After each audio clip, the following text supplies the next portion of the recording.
process or game plan to put that together. When you're going through the course of a season, talk about the commitment it takes from the team, from you on down. Obviously you want to win races, but to have a 9-month goal in mind, it takes a lot of dedication to that. It's hard. It's more than dedication. It's mentally debilitating. Like, we look silly some races. I get emails from fans like, hey, listen, you guys forget how to race, right? I mean, we got some veteran people, but at the end of the day, we look at the early numbers. Like, the early numbers, when we mean early numbers, we mean 60 feet, what runs the cones, and we hyper-focus on that, because if you can't get the car to move early, you'll never get it to run what it needs to run at the finish line. It all is in the first 300, 400 feet, and we just couldn't do it. And Mike and John, you know, they don't, and I don't want to say they don't care about winning and losing races. They just care about getting a setup that can go run for a championship. And if we had to sacrifice some races, which we certainly did this year, that's what we've done to get here. I mean, this car showed the field that we had some of the quickest early numbers ever on a 118-degree track. And then when the track cooled down, we were there. When it heated up a little bit, we were there.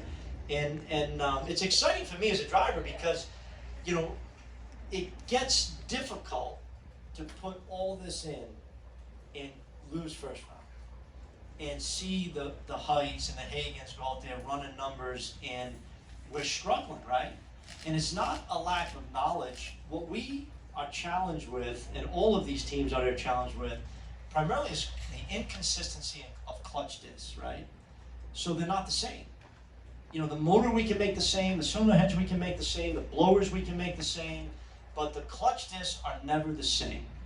And that's what we're challenged with. And as you go through iterations of batches, these guys have figured out a way where they can, you know, take a clutch setup and make it act the way they want to act. And it takes a lot of time, a lot of effort. I give a lot of credit to Ford. We've been working with their engineers on our clutch program, and you know, they've helped us.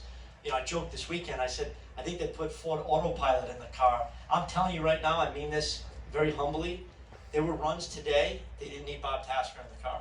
You could have taken a fan out of the stand, sat him in that thing, and just said, listen, when that light goes yellow, hit the throttle, close your eyes, count to 3.8, and then just hit that button right there, and the car will stop. And that's a testament of the setup, right? I mean, that thing was as straight as an arrow all day long, and the quickest and fastest runs you make are typically like that. Hi, Peter.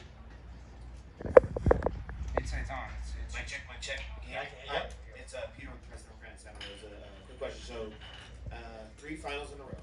What did it feel like to have to go through Robert and John to win this one? And just, you know, after losing to winning this one, how did it feel? I think, you know, hey, listen, Robert is the gold standard right now. I mean, when anyone says different, they haven't looked at the points lately.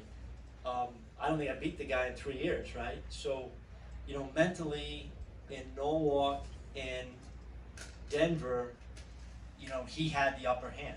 I mean, his car was just running a little better than our car, and we gave it the best shot we got.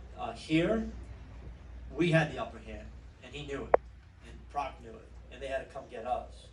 And I think as a driver, that puts you in a real nice spot. John Force is superhuman. Let's just put that on record, okay? He's 73 years old. If the average person knew what we went through in a weekend, mentally, physically, how difficult it is to get through a weekend in one of these cars with full layer fire suits on, strapped in so you hardly can't breathe, and you look over next to you and the guy's 73 years old, I think, maybe 74. He's superhuman, okay? And, you know, people say, oh, you treat him, you did. I said, listen, forget all that. The guy is a legend. I wouldn't be here sitting at this stage and work for John Force. There's nobody out here I want to race more than John. I mean, how often do you get any athlete in any sport gets to go toe-to-toe with the greatest of all time in maybe the next 1,000 years, okay? And it's a treat for me to race John, and I know that he brings his A game. I knew he was going to drop the top ball. I mean, eventually, John and I gotta have a sidebar and say, John, listen, if we ever race each other again in the finals, don't put the top ball down, because I already know you're going to put the top ball down. And So, but he taught me a lot of this, and he said, Tasca, I created my own assassin, and I take that as an unbelievable compliment because I go through a routine in the car to stage and take off, and I'm not going to tell you what I do, but he taught me. He taught me, and I use that. That's helped me win races and come out here and compete and beat him, and I think I have a pretty good win-loss record against John.